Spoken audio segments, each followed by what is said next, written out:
ఓం శ్రీమాత్రే నమ. అందరికీ ఆహాహాయమి పద్యానికి స్వాగతం, సుస్వాగతం. అందరికీ శ్రీరామనవమి శుభాకాంక్షలు తెలియజేస్తోంది మీ ఆహాహాయమి పద్యం ఛానల్. శ్రీరామనవమి సందర్భంగా ఈరోజు మనం మొల్ల రామాయణంలోని ఒక సాటిలేని ఒక అత్యద్భుత పద్యరత్నాన్ని చూద్దామా? మహిళామణులందరూ గర్వించతగ్గ పద్యం రాసిన విద్వన్మణి తొలి తెలుగు కవయిత్రి ఆతుకూరి మొల్లగారు. అసాధారణ కవితాశక్తి ఆవిడకు లభించిన భగవత్వరం. తాను ఏమీ చదువుకోలేదని ఆ శ్రీరాముని దయచేతను, ఆ శ్రీకంఠ మల్లేసు కృపచేతను ఈ మధుర రామాయణ కావ్యం రాయగలిగేనని ఎంతో వినయంగా చెప్పుకున్నారు ఆవిడ.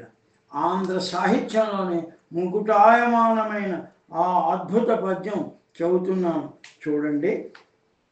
తన గురువు విశ్వామిత్రుని అనుమతితో ఆజానుబాహుడు అరవింద దళాయతాక్షుడైన ఆ శ్రీరాముడు ఎంతో గంభీరంగా నడుస్తూ శివుని విల్లును ఎక్కుపెట్టడానికి వస్తున్నాడు. తన వేలాది శిరస్సులతో ఈ జగత్తును భరిస్తున్న ఆదిశేషుని రూపమైన ఆ లక్ష్మణుడు భూమి కంపిస్తుందేమో అని భయంతో చెప్తున్న పద్యం. కదలకు మీ ధరాతలమ కాశ్యపి పట్టు ఫణీంద్ర, కదలకు మీ ధరాతలమ కాశ్యపి పట్టు ఫణీంద్ర, భూవిషాస్పదులన్ పట్టు కూర్మమ రసాతల భోగి ఢులీ కులీసుల, వదలక పట్టు ఘృష్టి ధరణి కచ్చప పోత్రివర్గము పొదూచు పట్టుడి కరుల్, భూవరుడీసుని చాపమెక్కిడున్, భూవరుడీసుని చాపమెక్కిడున్. ఉర్వీనందనకై రామోర్వీపతి ఎత్తునిప్పుడు ఉగ్రుని చాపంబు, ఉర్విన్ పట్టుడు దిగ్ధం దుర్వీధర కిటి ఫణీంద్రలు తగగడిమిన్. శ్రీరాముడు శివధనుస్సు ఎక్కుపెట్టుటకై వస్తున్నాడు. భూమి కంపిస్తుందేమో అనే భయంతో, ఆ ఆలోచనతో లక్ష్మణుడు చెప్పిన పద్యం. భూమిని గట్టిగా పట్టుకోమని ఆదిశేషునికి చెప్తున్నాడు. కశ్యపునికి పరశురాముని ద్వారా దానంగా లభించింది కావున కాశ్యపి అని భూమికి పేరు.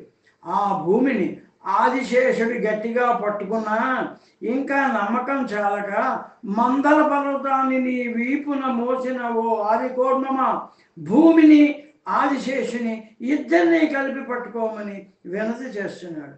ఇంకా విశ్వాసం చాలక నీ రెండు కోరలతో జలధి నుండి భూమిని పైకి ఎత్తిన ఓ ఆదివరాహమా, గట్టిగా ఆదిశేషుణ్ణి ఆది కూర్మంతో పాటు భూమిని గట్టిగా బలంగా కదలకుండా పట్టుకో అమ్మా అని మనవి చేస్తున్నాడు. ఇంకా భూమిని కదలకుండా పట్టుకోవడంలో వీరందరి బలిమి చాలదనే అధైర్యంతో ఓ దిగ్గజముల్లారా, భూమిని, ఆదిశేషుని, ఆది కూర్మాన్ని, ఆది వరాహాన్ని గట్టిగా బలంగా కదలకుండా పట్టుకోండి అని ప్రార్థిస్తూ, ఇప్పుడు ఉర్వీనందనకై అంటే సీతాదేవికై రాముడు ఈ భూపతి శివధనస్సు ఎక్కువ పెడుతున్నాడు. ఓ దిగ్గజాలారా, ఓ ఆదికోర్మమ, ఓ ఆదివరాహమ, ఆదిశేషులారా, భూమిని గట్టిగా కదలకుండా మీ శక్తినంతా కూడా తీసుకొని పట్టుకోండి అని లక్ష్మణుడు చెప్పిన పద్యం. మీరు లేకుంటే కదిలిపోతుందేమో అని తన భయాన్ని వ్యక్తం చేసినటువంటి పద్యం. ఆ శ్రీరామునికైనా లక్ష్మణునికైనా జగద్రక్షణే ముఖ్య లక్ష్యం కదండి. చరాచర జగత్తంతా రక్షింపబడాలనే తపన ఈ రసవత్తరమైన పద్యంలో కనబడుతుంది. మొల్లగారు మగువులకు ఉండే సహజ భయంతో భూమి ఎక్కడ కంపిస్తుందో అని లక్ష్మణునిచే చెప్పించిన ఈ అమూల్యమైన పద్యం తెలుగు సాహిత్యంలోనే ఎంతో సాటి లేనిదని గొప్పదని పండితుల ఉవాచం.